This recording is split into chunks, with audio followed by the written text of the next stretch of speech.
point deficit at the half. Just how hard is it to go into a half of a playoff game down that much?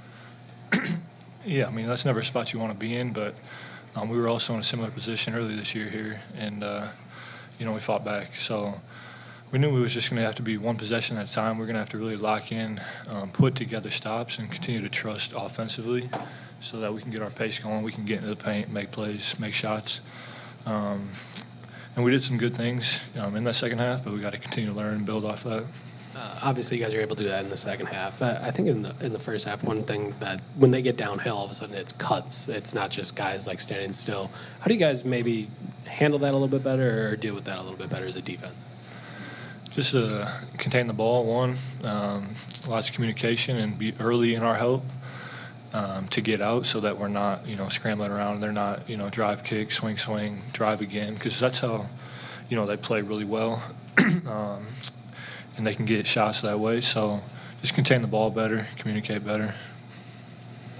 Defensively, first half, I think they were shooting around 74% late in the first quarter, 60% for the half.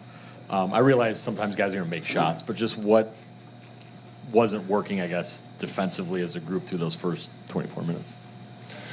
I feel like we just weren't ourselves, kind of. We weren't physical. We weren't playing to our advantage. We know they want to play in transition, and I think they had 10 transition points in the first quarter or maybe less. So just kind of, game plan, execution of knowing what we need to do but not doing it, as well as we should. So we got to clean that up.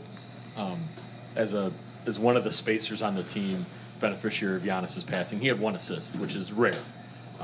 What, I guess, were you seeing as you were, filling your lanes and finding space, but when either those kickouts weren't coming or they were coming in different ways or at maybe the wrong time, what were you kind of seeing from how they were kind of mucking that up a little bit to prevent you guys from moving the ball?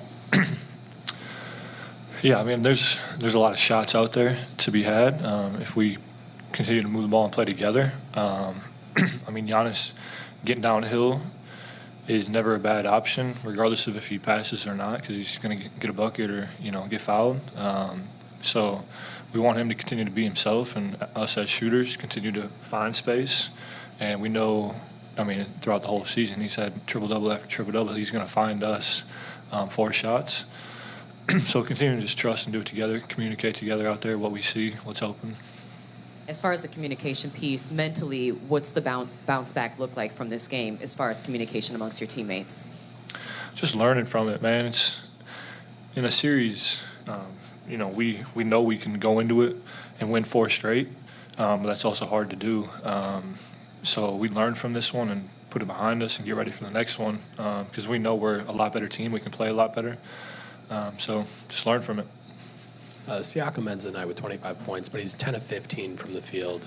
What maybe makes him so difficult for you guys? Yeah, he can knock down shots, play in the mid-range, play downhill. So we got to guard him as a unit, not give him as much space, hit him first on his drives, on his post touch. Takes 5 to do it. I think there's a couple of possessions where you get him on a switch. Just what's your kind of mindset when you do end up getting switched onto him? Yeah, just be physical. Get into him, be physical, send him to the help. We know on post touches we want to, send it low, send it to the baseline, and he wants that right hand on ISOs. He's looking to spin back to it. So just tendencies and trying to get into him and make him tough because he's going to make shots, but let's just try to make it tough.